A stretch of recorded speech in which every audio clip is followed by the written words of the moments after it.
الإرشاد، ويعني رجال الدين طبعا والصحفيين، نطالبهم بإيصال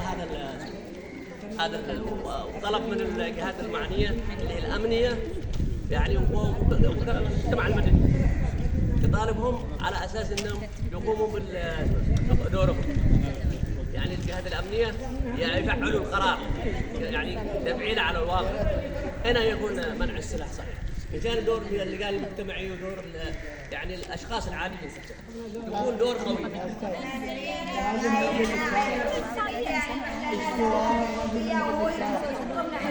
مش الشرعية الحكومة ببلاده.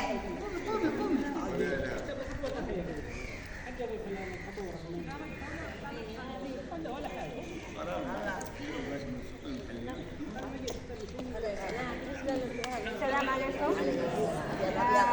الأستاذ إلهام رجب، وأجيت من البريقة، ولو شفتوا كيف اتشحطت يعني منهم من بيوتهم قريبة، بس أني أجيت من البريقة ومش لوحدي، معي الأستاذة أنجيلا، الأستاذ حسين، والدكتور عامر كمان. مجيء أنا لهنا مش من فضاء، ولا إحنا جينا عشان نقدم رسالة، والرسالة هي منع السلاح من عدن. عدن دائما جميلة في أصحابه، جميلة بكل شيء فيها.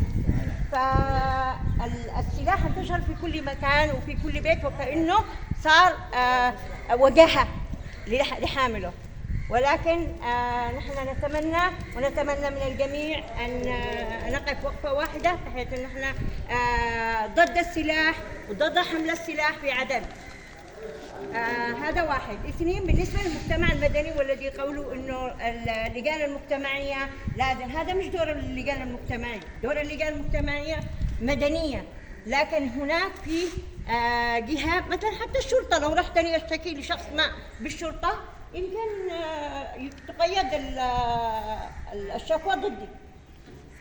ما فيش يعني حس.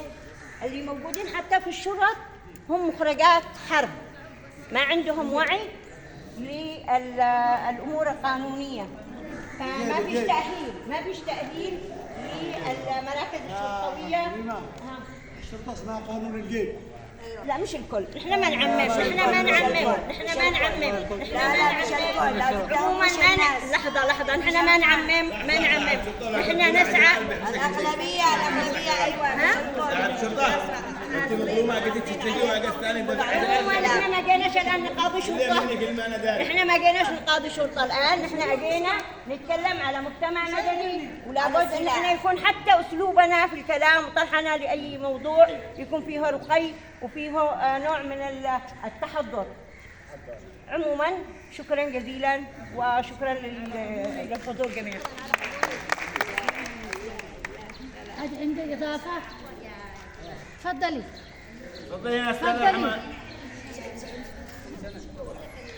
عادي بصور الشارع.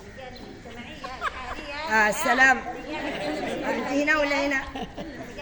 حاليا انا اشوفه من ناحيتي انه ما قامش بالدور الرئيسي والاساسي كلجان الدفاع الشعبي سابقا. لجان الدفاع الشعبي سابقا كان ناجح بدون دعم، بامكانيات بسيطه، لكن الان اننا اعضاء كثيره كل شيء ما قاش بالدور الاساسي. مثلا معانا نحن كعامل مساعد الجهه الامنيه قبل وقوع الحدث، مثلا لما نكون الالعاب الناريه كان من مهام مهام الحي، كان يمنع الى جانب انه كان الحراسه، كان موجود شباب حراسه في كل حاره. مثلا بتكلم عن منطقه منصوره، في كل بلوك كان في الاركان هناك شباب بشكل دوري، كان في امن، يعني اهتمام وتفتح ان في ملك مساعد الى جانب ممنوع الناريه تجي من الحي نفسه، من شباب الحي، من لجان الدفاع قام يجي للشرطه، قام يحدث الحدث. لكن الدور اللي قاموا الان لجان مجتمعيه نشوف الاعضاء كثير، كل عباره عن وثائق وتقارير وكذا، عباره حبر على ورق، لكن وين التنفيذ؟ الشوارع حقنا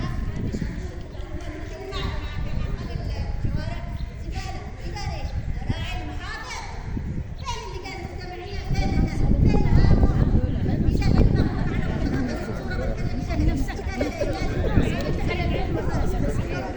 يعني احنا معانا في المنصوره كان اول في شارع